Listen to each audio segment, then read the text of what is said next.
Hello hi guys, మన సుజు కిచెన్కి స్వాగతం. ఇప్పుడు నేను చేయబోయే రెసిపీ మసాలా దోశ. దానికి కావాల్సిన పదార్థాలు: దోశ బ్యాటర్. ఇప్పుడు దోశ బ్యాటర్ని కలుపుకోవాలి.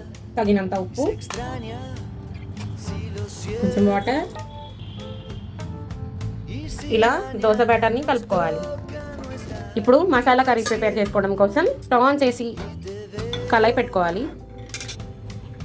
కొంచెం ఆయిల్, కొంచెం మినపప్పు, కొంచెం ఆవాలు, కొంచెం జీలకర్ర. ఇవి మంచిగా ఫ్రై అయ్యాయి. ఇప్పుడు చిన్నగా చాప్ చేసుకున్న క్యారెట్, బఠానీ, కరివేపాకుని యాడ్ చేసుకోవాలి. పచ్చిమిర్చిని కూడా వేసుకోవాలి. ఇలా మంచిగా ఫ్రై అయిన తర్వాత కొంచెం ఉడకబెట్టుకున్న ఆలుని ఇలా సన్నగా ముక్కలు కోసుకోవాలి. క్యారెట్, బఠానీ ఫ్రై అయిపోయాయి. ఆలూని యాడ్ చేసుకోవాలి. మంచిగా మిక్స్ చేసుకోవాలి. చిటికెడు పసుపు, రుచికి సరిపడిన ఉప్పు. మంచిగా మిక్స్ చేసుకోవాలి. కొంచెం చెక్క లవంగం పొడి మంచిగా మిక్స్ చేసుకోవాలి. అంతే, వేడి వేడి మసాలా కర్రీ రెడీ. అంతే, మసాలా కర్రీ రెడీ. ప్యాన్ పెట్టుకోవాలి. ప్యాన్ పెట్టుకున్న తర్వాత కొంచెం ఆయిల్, ఇలా ఆనియన్ని కట్ చేసుకొని రబ్ చేసుకోవాలి. ఇలా చేస్తే దోశలు మంచిగా వస్తాయి.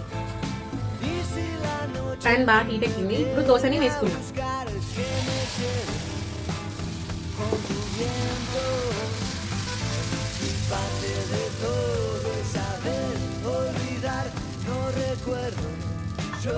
కొంచెం నెయ్యి,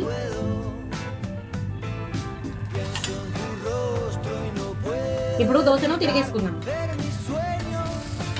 ఇప్పుడు దోశని ఇట్లా వేసుకొని కొంచెం ఎర్రకారం, ఇలా కారాన్ని రాసుకొని కొంచెం గులసన పప్పు పొడిని యాడ్ చేసుకోవాలి. కొంచెం నెయ్యి,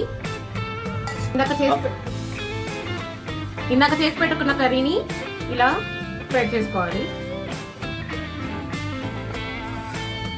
అంతే, మసాలా దోశ రెడీ. అంతే అండి, వేడి వేడి మసాలా దోశ రెడీ. ఇది నంద్యాల స్టైల్ కారం మసాలా దోశ రెడీ.